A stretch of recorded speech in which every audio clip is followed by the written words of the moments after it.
Bonjour Patrice. Bonjour Beaucoup de choses Laurent. à la une des journaux ce matin, et d'économie aussi. Oui, bonjour à tous. La sous. compétitivité de la France, le contrôle des chômeurs, Très sérieux. l'optimisation fiscale ou encore le harcèlement scolaire. On trouve de tout effectivement ce matin à la une de la presse nationale. Du côté de l'équipe, on se permet même de reposer la question pour ou contre Benzema en équipe de France de foot. Je rappelle que les Bleus jouent demain contre le Pays de Galles. Mais vous le voulez, Benzema? Personnellement, Oui. pas spécialement. Bon, je trouve que ça roule pas mal sans lui.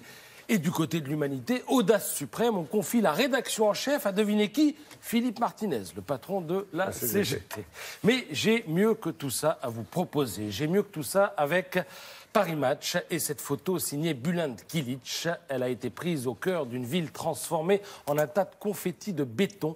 Seul le stade semble avoir été épargné. Le titre annonce la couleur. Le stade suprême de l'horreur. Cette photo illustre un reportage de Flore Olive qui, dans Raqqa libéré, a confessé le pharmacien Ismaël. La première fois qu'il a eu des problèmes avec Daesh, c'est quand il a examiné une femme qui se plaignait d'une infection à la joue. 70 coups de fouet, on ne touche pas une femme. La deuxième fois, c'est pour une histoire de tramadol. Alors, tramadol, c'est un antalgique qui procure un sentiment de toute puissance et dope les performances sexuelles. Ismaël, le pharmacien, en a refusé à un membre de Daesh, car il ne voulait pas gâcher ce précieux médicament. Dans la foulée, il a accepté d'en donner à un civil. Mais ce qu'il ne savait pas, c'est que le civil et le combattant étaient de mèche. Conséquence, 400 coups de fouet, 200 en public, 200 devant l'hôpital et 200 devant la maternité, pour que tout le monde, évidemment, soit bien au courant. Alors Ismaël rappelle que chez Daesh, la contraception est interdite. On préfère se gaver de pilules abortives.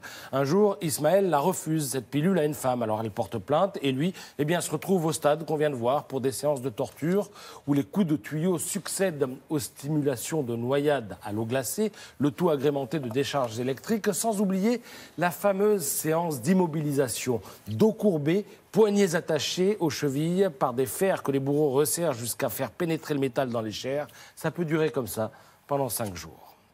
Alors je sais bien que ces témoignages sont assez peu ragoûtants à l'heure où la France vide son bol de café, mais il faut se les rappeler au moment où certains aventuriers du terrorisme, au prétexte qu'ils sont français, souhaiteraient revenir au pays. Est-ce le cas de Hossein ? Mystère. L'histoire ne le dit pas, même si lui aussi témoigne dans Paris Match. Fort d'un titre de séjour qui lui avait été gentiment accordé, Hossein vivait en France lorsqu'il a tout quitté pour la Syrie. Daesh, c'était son Eldorado. Il a vite déchanté, c'est en tout cas ce qu'il dit aujourd'hui, qu'il est prisonnier des Kurdes. Hossein n'est pas un repenti, il se dit juste déçu. La charia, il est toujours pour. Son témoignage est parfois confus, il se dit athée, mais cite le prophète à chaque détour de phrase. Il rêvait d'un destin, il est aujourd'hui plutôt mal barré. Alors pour finir, j'en reviens à Ismaël le pharmacien. Les hommes qu'il torturait portaient des cagoules.